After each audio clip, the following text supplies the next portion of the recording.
Hello again, and welcome back to the Missional Vocation Pathway. Here we are talking about post-Christian culture. We talked in our last video about the need to understand our culture well and how we can do that. Now we're talking about some details of what really characterizes our culture. And then in our last video this week, we'll talk about how Christ engages with culture in different ways. A post-Christian culture can be defined as a culture that was once built on Christian values and beliefs, but has now moved past Christianity and is reacting against Christianity. It's a really helpful description. I want to note at the beginning here that a lot of this material is taken from the Steiger organization, a great missionary organization working primarily with youth around the world. Notice a few details of this description: that there is a past. The culture was once built on Christianity. There's something there lingering in the before. It has now moved past Christianity. And so there's a new state that has changed from the state of being really embracing of Christianity. And not only has it moved past, but there's a reaction against it.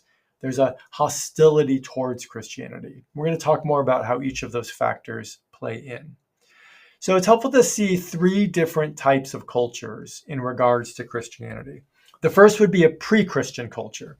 This is a culture that has not yet encountered Christ, something that might have been the case in the first century. They're deeply shaped by spiritual forces, often pagan and superstitious. Remember, everybody worships something. There's no knowledge of Christ. And in terms of a moral code, there could be some code, but in general, the most powerful people are able to do what they want because they are able to use their power. As I said, this was prominent in the first century and prior, but it's also current in some developing countries. There are still places in the US that are pre-Christian. The second kind of culture would be a culture marked by Christendom. And notice the word Christendom, not just Christianity. This is a creedal culture. They believe in something. They believe in Christian doctrine, monotheistic. They have a sacred book. There's justice-oriented morality based on the teachings of Jesus. And so Jesus and his view of justice are embedded into the culture. And there's a strong connection between the government and the church. That's why we call it Christendom. It's really a holistic socio-political religious system, not simply about individuals believing in Jesus. This is still true in some parts of the US where Christianity plays a very strong presence in government or community. There are parts of the world where this is the case, but this is waning. However, it was dominant in Europe for hundreds of years, dominant in the US for couple hundred years. So this is the legacy that we have. And that leads to the third kind of culture, which we describe as a post-Christian culture. And this culture describes itself in opposition to the second kind of culture. It's against something. It deconstructs what came before. So all the things that defined Christendom are now under a microscope. They are being examined. Largely, this kind of culture rejects Christian doctrine, but it maintains a lot of the values, a lot of the beliefs about the value of people, the value of honesty, truth, justice, beauty. All of these kinds of things remain, but the underpinning is gone. And so there's this skeleton, there's a vestige of the Christian faith there, and yet there's a hostile reaction to it. This is really the culture of the Bay Area. It's prominent in a lot of the US, it's prominent in Europe. And it's helpful for us to understand this because it helps us to decipher people's hostility. See, people aren't necessarily hostile to Christianity.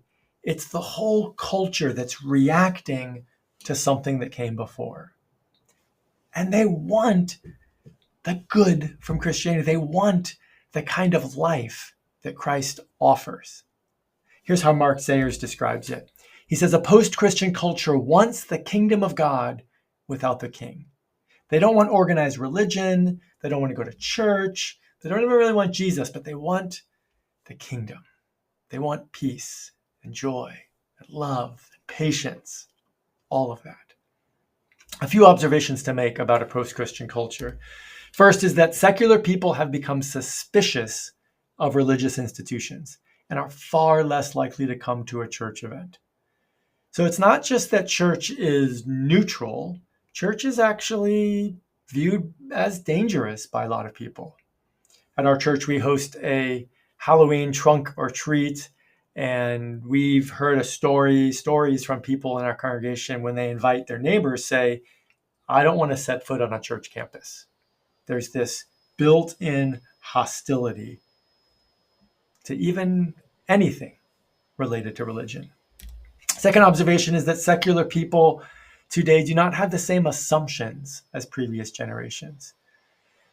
A generation ago, there was a built-in assumption that faith was good, that Christianity was good. In fact, for a lot of non-Christians, they would have thought that I'm not good enough to be a Christian. Christians are the good people, and I'm not one of them. Today, that assumption is really flipped around. A lot of the people I know who aren't Christians think I'm too good to be a Christian. Christians are bigoted or sexist or racist or homophobic or whatever you want to label them, and I'm better than that. I don't want to stoop down to the level of Christianity. So things have changed a lot. The assumptions have shifted. But the interesting thing about today's culture is that secular people are still open to spirituality. There's still an awareness of the bigger things in life, if not more so.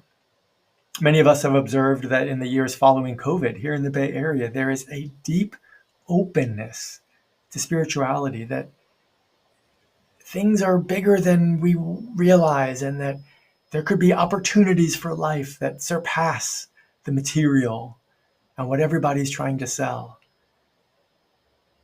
This is why some people use the phrase follower of Jesus rather than Christian, because it's helpful to think about following a person. This is a spiritual life. It's a path. It's a spiritual opportunity rather than an institutionalized religion.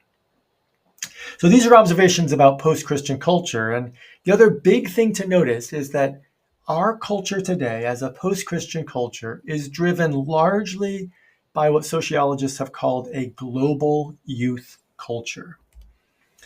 The globally connected culture of young people between 17 and 35 that are shaped by the same influences and share the same values.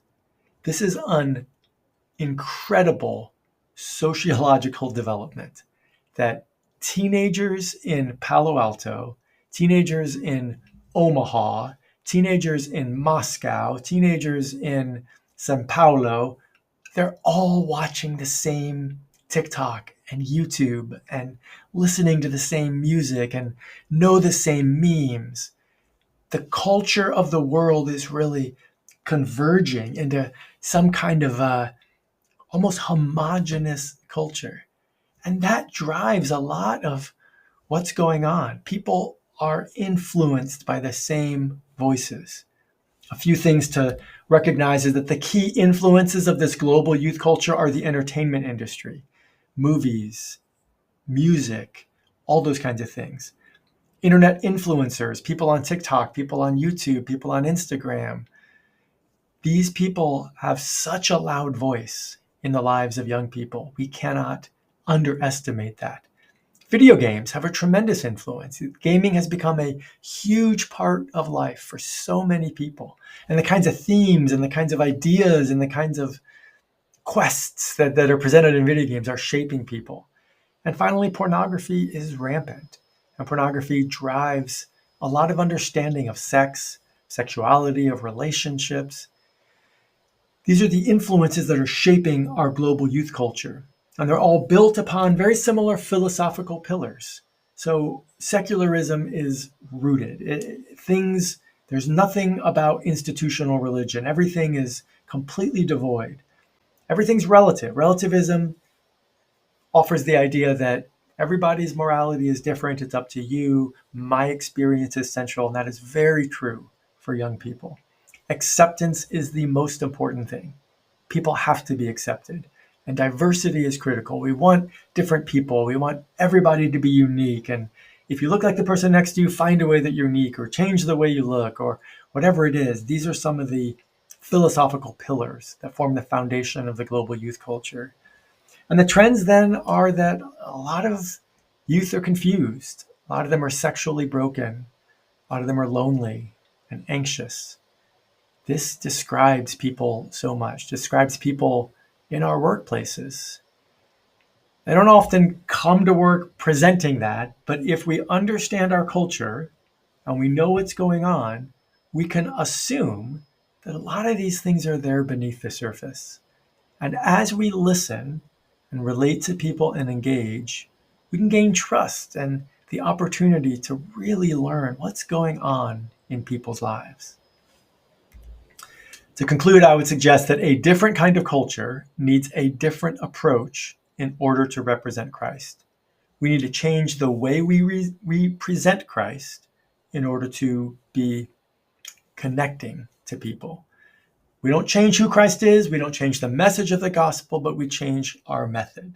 Our workplaces, all of them, are post-Christian environments where we have to understand cultural dynamics in order to represent Christ well. There's a lot of other complexities that we'll talk about in later modules around HR policies and what's appropriate and what's socially acceptable. The goal here is just to know that these are some of the forces that we face, and we need to understand them in order to represent Christ. In our next video, we'll talk about different models of how Christ engages culture, and that'll be helpful for us to see some of the things to avoid and some of the ways that we want to aspire to. Talk to you then.